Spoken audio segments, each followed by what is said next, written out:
میں اکثر و بیشتر کہتا ہوں کہ اس جلسے کو نارملی نہیں لیا جائے، ایک چلتا پھرتا مدرسہ ہے ایک اس کو آپ موبائل ہاسپٹل کہتے ہیں، موبائل ریسٹورنٹ کہتے ہیں، اسی طرح یہ جلسہ ایک موبائل مدرسہ ہے، چلتا پھرتا مدرسہ ہے۔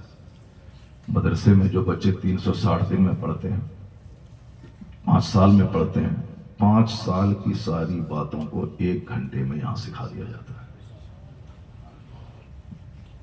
اور دین سیکھنا کتنا بڑا کام ہے آپ سمجھ سکتے ہیں۔ ہم لوگ اپنے پیر صاحب کو بڑا کہتے ہیں کہ ہمارے پیر صاحب کو چاہے قرآن یاد ہو نہ ہو، چاہے ان کو عربی گرامر پڑھانا آتا ہو یا نہ آتا ہو، قاعدے سے سورہ فاتحہ آتی ہو یا نہ آتی ہو، مگر وہ پیر صاحب ہمارے بڑے ہیں۔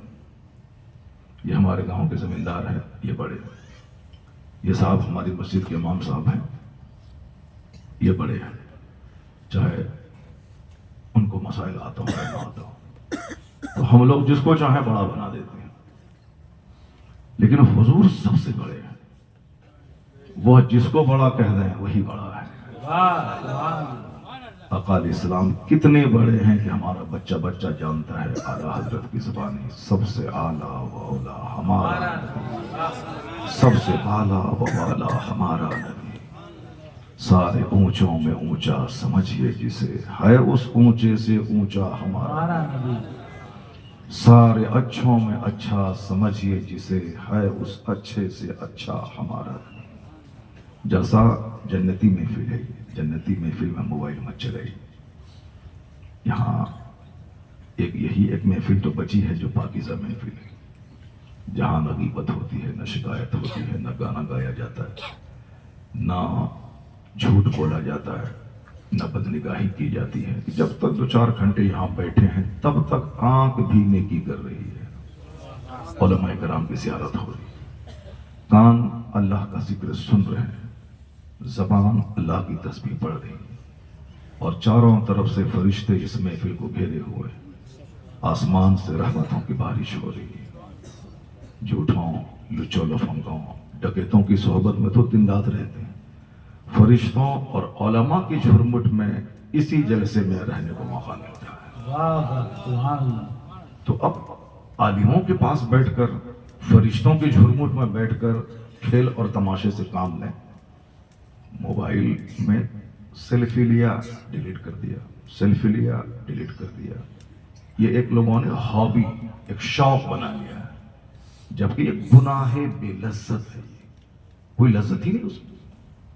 سیلفی لیا ڈیلیٹ کیا، اب اس سے کوئی پیسہ مل جائے یا صاحب بہت بڑا زندگی کا مزہ مل جائے، چلو ٹھیک ہے، مگر اس میں تو بالکل گناہ بے لذت ہے، گناہ بھی ہو گیا، لذت بھی نہیں ہے اس میں، مگر اس کی سب لوگ پاگل ہیں۔ چلو کافروں کو پاگل ہونے دیں، مشرکوں کو پاگل ہونے دیں، یہود و نصارہ کو پاگل ہونے دیں، چونکہ ان کو جنت جانا نہیں ہے، ان کو اسی دنیا میں موج مستی کر لینا ہے، یہیں کھا پی کر کے، اور اسی دنیا میں مر کے یہیں سے آگ شروع ہے اس کے لیے۔ اور ہم کو تو چونکہ جنت جانا ہے، اللہ کو منہ دکھانا ہے، قیامت کے دن حساب کتاب دینا ہے، قبر میں منکر نکیر کے سوال کا جواب دینا ہے، پلصراط جو بال سے زیادہ باریک، تلوار سے زیادہ تیز، 500 برس کی راہ ہے، اس راہ پہ چلنا ہے، اور وہ راستہ جہنم کے اوپر میں ہے، اس کے آگے جا کے جنت ہے۔ یہ ساری باتیں مشرکین کو نہیں معلوم ہے، چونکہ ان کا کام ہے کھاؤ پیو مر جاؤ سڑ گل جاؤ، مگر چونکہ ہمارا عقیدہ ہے کہ دنیا میں چاہے ہم ڈی ایم بن جائیں، یہاں پردھان منتری بن جائیں، یا پورے برنپور بردوان کا ہم اکیلے مالک ہو جائیں، ہمارا سونے چاندی کا مکان ہو جائے، مگر انجام آخر موت ہے، سفید رنگ کا سوتی کا کپڑا پہن کے 2 گز زمین کے نیچے چلے جانا۔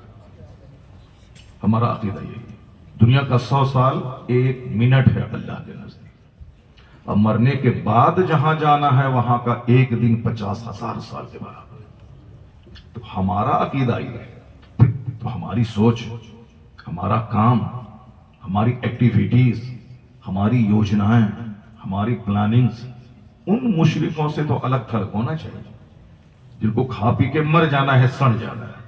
وہ تو شراب پیے گا، کبھی گائے کا پیشاب پیے گا، کبھی اونٹ کا پیشاب پیے گا، کبھی وہ صاحب گوبر کو بدن میں ملے گا، کبھی شراب پیے گا، کبھی گڑ پیے گا، کبھی گوبر پیے گا، کیونکہ اس کا کوئی رول ریگولیشن نہیں ہے اس کے پاس، نہ کھانے کا ریگولیشن ہے، نہ سونے کا ریگولیشن ہے، جب چاہا سو گیا، جب چاہا کھا لیا، جیسے چاہا جی لیا۔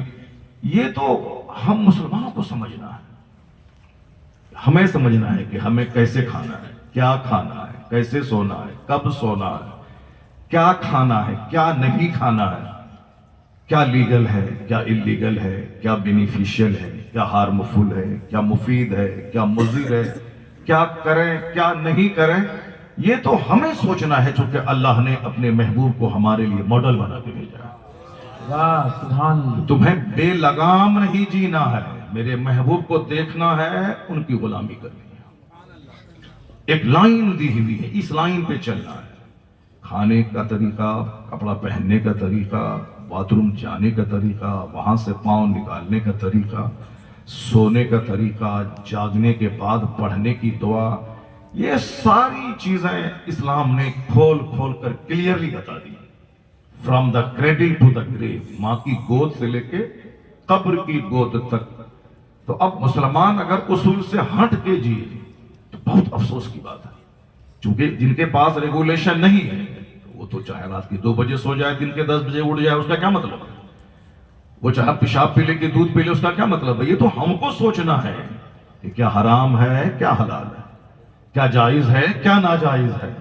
اگر اس ٹریک پر آپ چلے جو راستہ حضور نے دکھلایا ہے، تو آپ وہیں جائیں گے مرنے کے بعد جہاں حضور جلوہ گر ہوں گے۔ سبحان اللہ، سبحان اللہ۔ یہ آخرت کا انعام ہو گیا، اور دنیا کا انعام یہ ہو گیا جو حضور کی غلامی کرے گا، غلام رہے گا مصطفیٰ کا، امام رہے گا ساری دنیا کا۔ یہ بالکل ایک سیدھا سمپل سا طریقے مصطفیٰ کو چھوڑنا ہے وجہ بربادی، اسی سے قوم دنیا میں ہوئی بے اقتدار اپنی۔ اور حضور کے طریقے پہ عمل کرنے کے بعد صرف جنت نہیں ملے گی، جنت تو اس دنیا میں ملے گی، اس دنیا میں راحت ملے گی، اس دنیا میں سکون قلب ملے گا، اس دنیا میں عزت ملے گی۔ تو حضور سب سے بڑے، اب حضور نے جس کو بڑا کہہ دیا وہ بڑا ہے۔ ہماری سوچ خطا کر سکتی ہے، ہماری باتوں میں غلو ہو سکتا ہے، ایگزیجریشن جس کو کہتے ہیں، مبالغہ آرائی۔ یہ بندہ اس قابل نہیں ہے، مگر ہم کو اس سے محبت ہے تو ہم بڑھا چڑھا کے تعریف کا پول باندھ دیا ہے۔ یہ قطب ہے، ابدال ہے، غوث ہے، نہ جانے کیا کیا ہے۔ جیسے بمبئی میں ہوتا ہے، سڑک کے کنارے کوئی مجنون سویا ہوا، کپڑے ہی میں پیشاب پخانہ کر رہا ہے، اور 5 دلال آگے پیچھے رہتا ہے، بولتا ہے یہ اس بمبئی کا قطب ہے، یہ نماز یہاں نہیں پڑھتا، یہ خانہ کعبہ نماز پڑھتا ہے۔ بمبئی میں جو جس کو چاہے قطب بنا دے، ابدال بنا دے۔ وہاں کی گونڈا گردی بھی بہت مشہور ہے، بابا اور دادا بہت مشہور ہے وہاں پہ۔ تو ہمارے کسی کو گونڈا بنا دینے سے یا کسی چھوٹے کو بڑا کہہ دینے سے بڑا نہیں ہو جائے گا۔ جو سب سے بڑے ہیں وہ جن کو بڑا کہہ دے وہ بڑا ہے۔ تو ہمارے نزدیک کوئی بھی بڑا ہو سکتا ہے، مگر حضور نے کس کو بڑا کہا؟ ذرا غور سے سنیے۔ آقا فرماتے ہیں خیرکم من تعلم القرآن وعلم۔ آقا کریم علیہ السلام فرماتے ہیں the best among you is one who learns Quran and teaches it to others۔ تم میں سب سے اچھا آدمی وہ ہے جو قرآن سیکھتا ہے، دوسروں کو سکھاتا ہے۔ واہ سبحان اللہ۔ یہ ہم نہیں بول رہے، یہ ہمارے اعلیٰ حضرت نہیں بول رہے، یہ ہمارے خواجہ غریب نواز نہیں بول رہے، یہ ہمارے غوث اعظم نہیں بول رہے ہیں۔ یہ کون بول رہے ہیں؟ جو سارے نبیوں کے سردار ہیں، جو سارے رسولوں کے رسول ہیں، جو سارے پیروں کے سب سے بڑے پیر ہیں، آقا کریم علیہ السلام، جس کے قد کے برابر کوئی پیدا ہی نہیں ہوا، نہ پہلے نہ بعد میں کبھی نہیں۔ اعلیٰ حضرت کہتے ہیں لم یات نظیر و فی نظری، آپ کی طرح کوئی نظر ہی نہیں ہے دنیا، کوئی نہیں پیدا ہوا۔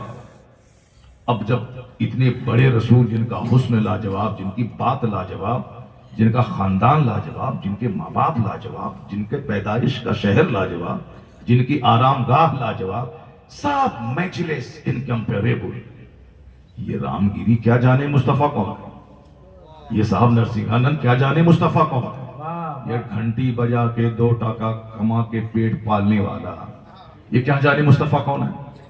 ان کا تو کام ہی ہے، چونکہ وہ نہ ڈی ایم ہے، نہ ایس پی ہے، نہ سائنٹسٹ ہے، نہ پروفیسر ہے، نہ لائر ہے، نہ بیرسٹر ہے، کچھ نہیں ہے۔ اب جب کچھ نہیں ہے تو پیسہ کمانے کے لیے اندھ بھکتوں کے بیچ میں ہیرو بننے کے لیے کیا کرنا پڑے گا؟ ایک راستہ، اسلام کے پیغمبر کے خلاف بولو، اندھ بھکتوں کے بیچ کا ہیرو بن جاؤ۔ اب بس کوئی کار دے رہا ہے، کوئی سکے پہ تول رہا ہے، اس سے اچھا سودا اور کیا ہو سکتا ہے؟ آج سے 50 سال پہلے ایک آدمی پٹنہ میں، بہار کی راجدھانی میں، جی بھر کے مسلمانوں کو گالی دیا، پاکستان بھگا دیں گے، اس کو اوقات یاد دلا دیں گے، اس کا کوئی کیا لگتا ہے یہاں۔ ان کے لوگوں نے ان کو سکے پہ تول دیا، بہت پڑھا لکھا آدمی تھا وہ، لیکن جب گالی دیا تو لوگوں نے سکے پہ تول دیا، تو اب اس نے اپنا یو ٹرن لیا وہاں سے، بولا اب نہیں، اب فلسفی نہیں بولنا پڑے گا، ورنہ کوئی 1 پیسہ نہیں دے گا، اب علم بولیں گے 1 پیسہ کوئی نہیں دے گا، تو اب مسلمانوں کو گالی دیں گے، سکے پہ تول دے گا۔ اس کے بعد سے ساری زندگی گالی گلوچ کرتا رہا، اندھ بھکتوں کا ہیرو بنتا رہا، اب بندہ وہ مر گیا۔ وہ یہ آسان ہے، اسلام کے پیغمبر کو گالی دیں، اپنے بیچ میں ہیرو بن جائیں، آپ صاحب 10 مہنگی کاروں پہ چلیں، لیکن یہ لوگ کچھ نہیں ہیں، چونکہ ان کا مقصد صرف 2 روٹی کمانا ہے۔ مگر یورپ کا وہ دانشور جو جہاز دے رہا ہے دنیا کو، جو مائکروفون دنیا کو دے رہا ہے، جو صاحب سائیکل، 2 ویلر، 3 ویلر، 100 ویلر کی ٹرین کا فارمولا دے رہا ہے۔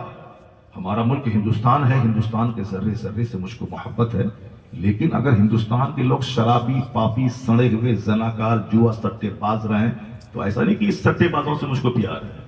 اور امریکہ کا کوئی آدمی صاحب جینیس، سائنٹسٹ، بیرسٹر رہے، ایسا نہیں کہ وہ کوڑی کتی ہے، کچھ نہیں ہے، نہیں۔ ایک انسانیت کا تقاضا یہ ہے کہ جو آدمی جس قابل رہے اس کے علم کی قدر کرنی چاہیے۔